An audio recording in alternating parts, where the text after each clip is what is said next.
Hyderabad LB నగర్లో India's largest most advanced rehabilitation సెంటర్ను మాజీ ఉపరాష్ట్రపతి వెంకయ్యనాయుడు ప్రారంభించారు. ఈ రీహాబిలిటేషన్ సెంటర్ శస్త్రచికిత్స అనంతరం కోలుకోవడానికి ఎంతో బాగుందన్నారు. ఈ రీహాబిలిటేషన్ సెంటర్ శస్త్రచికిత్స అనంతరం కోలుకోవడానికి ఎంతో బాగుందని మరీ చెప్పారు ఆయన. ఇక రీహాబిలిటేషన్ సెంటర్ ప్రమాణాల విషయంలో రాజీ పడవద్దని, సర్వీస్ చాలా ముఖ్యమైనదని అన్నారు. ఎంత మేరకు అవసరమో అంతవరకు మాత్రమే వైద్య పరీక్షలు చేయాలని అన్నారు.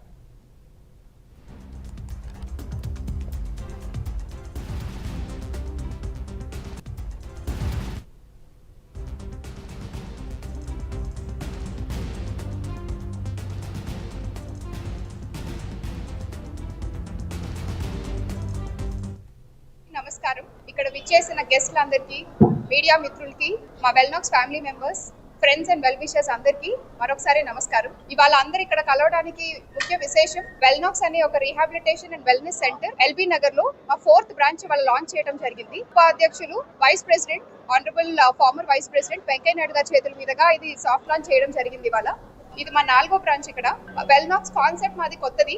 ఇది హాస్పిటల్ కి ఇంటికి మధ్యలో బ్రిడ్జ్ లాంటిది. ఈ ట్రీట్మెంట్ మేము పోస్ట్ సర్జరీ కానీ, పోస్ట్ స్ట్రోక్స్ కానీ, పోస్ట్ పారాలిసిస్ కానీ, యాక్సిడెంట్స్ కానీ పీపుల్ కి మనం ట్రీట్మెంట్ ఇవ్వడం జరుగుతుంది.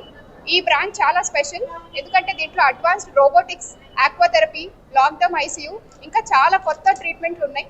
పిల్లలకి ప్రత్యేకంగా స్నోజెల్ అనే కొత్త కాన్సెప్ట్, ఇంకా మాటలు రాని పిల్లలకి, బిహేవియర్ ప్రాబ్లమ్స్ ఉన్న పిల్లలకి స్పెషల్ ట్రీట్మెంట్ ఇక్కడ ఇవ్వడం జరుగుతుంది. మరొకసారి మీడియా వాళ్ళందరికీ మా తరపున కృతజ్ఞతలు.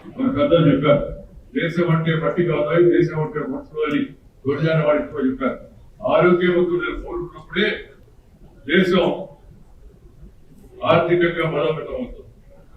వైద్య రంగం ఈ విషయంలో గుర్తుపెట్టుకోవాలి. మనిషిని ఆరోగ్యంగా ఉంచితే దేశం కూడా శక్తివంతంగా తయారవుతుంది.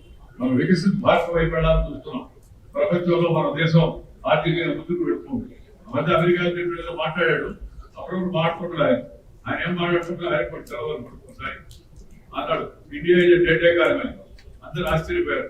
ఆ 3వ రోజు ఈలోగా ప్రధానమంత్రి ఏం మాట్లాడాల, ప్రధానమంత్రి మౌనంగా ఉన్నాడు. 3వ రోజు అందరూ కూడా చూస్తుంటారు. అంతర్జాతీయ ద్రవ్యనిధి సంస్థ, ఇంటర్నేషనల్ మానిటరీ ఫండ్ ఒక రిపోర్ట్ విడుదల చేసింది. ప్రపంచంలో బాగా వేగంగా పరిగెత్తే ఆర్థిక వ్యవస్థ నెంబర్ 1 భారతదేశం అని చెప్పి